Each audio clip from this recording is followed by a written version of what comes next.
ये कहाँ मिलेगा। अब घंटे को उतारने को तैयार हुआ। अब तो महाराज घंटा थोड़ा ऊंचा, वो नीचे पड़ गया, उतरने में नहीं आ रहा, क्या करें। देखा कि घंटा के बिल्कुल नीचे ही बाबा बैठे थे, शिवलिंग विराजमान थी। अब तो जूता भी नहीं उतारे, दोनों चरणों से चढ़ गया और घंटा उतारने लगा। शंकर जी ने सोचा, लोग कहते हैं तन मन धन और जीवन सब कुछ है तेरा, तेरा तुझको अर्पण क्या लागे मेरा। लेकिन कहते समय करता कोई नहीं है। कोई फल चढ़ावे, कोई फूल चढ़ावे, कोई बिल्वपत्र चढ़ावे, कोई धतूरो चढ़ावे, कोई जल चढ़ावे, जाने तो अपने सारा शरीर को शरीर मेरे ऊपर चढ़ा दियो। इसलिए बाबा प्रसन्न होकर के प्रकट हो गए। भैया मां कहा चाहिए तेरे को। चोर बोला, बाबा मैं तो तुम्हारे यहां चोरी कर रहा हूं और तुम मेरे से प्रसन्न होकर के प्रकट हो गए और मेरे पड़ोसी भक्त हो, तुम्हारी रोज पूजा कर भी आवे, बासी प्रसन्न नहीं हुई। बाबा बोले, हम उससे भी प्रसन्न हैं। तुझे मिलेगा एक वरदान, पड़ोसी को मिलेंगे 2 वरदान। और एक बात बताऊं, आज के समय में लोग अपने दुख से दुखी नहीं, दूसरे के सुख से दुखी हैं। हाँ, कई लोगों को तो इस बात का ही ये इतराज होगा, इसी बात का लेकर के उनका ब्लड प्रेशर हाई हो रहा होगा कि ये शिव महापुराण की कथा हमारे शर्मा जी के यहाँ हो क्यों रही। इसी बात की जलन।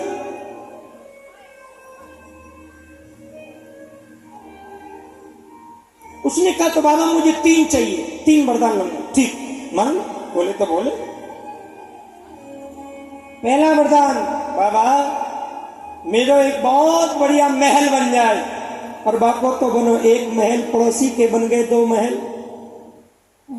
अब तो जल गया, पड़ोसी को डबल मिल गया। देखता, बाबा मेरे मकान के द्वार में एक सुंदर कुआं खुद जाए देहली में। और बापो तो खुदो 1 कुआं, पड़ोसी के खुद गए 2 कुआं। तीसरा वरदान, बाबा मेरी 1 आंख फूट जाए। और बाकी तो फूटी 1 आंख, पड़ोसी की फूट गई 2 आंख। बेचारा पड़ोसी सवेरे जगो तो दिल्ली में कुआं में धड़ाम से गिर के राधे राधे। कहने का मतलब यह है कि लोग अपने दुख से दुखी नहीं, दूसरे के सुख से दुखी हैं प्यारे।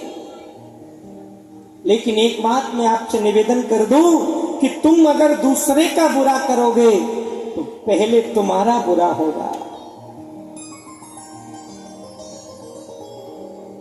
दूसरे का हम बुरा कर रहे हैं, भला कर रहे हैं, ये हमको नहीं विचार करना चाहिए। अरे जो उसके साथ अच्छा हो रहा है वो उसके कर्म का प्रारब्ध है, हमारे साथ में बुरा हो रहा है वो हमारे कर्म का प्रारब्ध है। राम जी ने सबरी को नवदा भक्ति में बताया, बोले 8 में जथा लाभ संतोषा और सपने नहीं देखे पर दोषा। पराई दोष को सपने में भी नहीं देखे।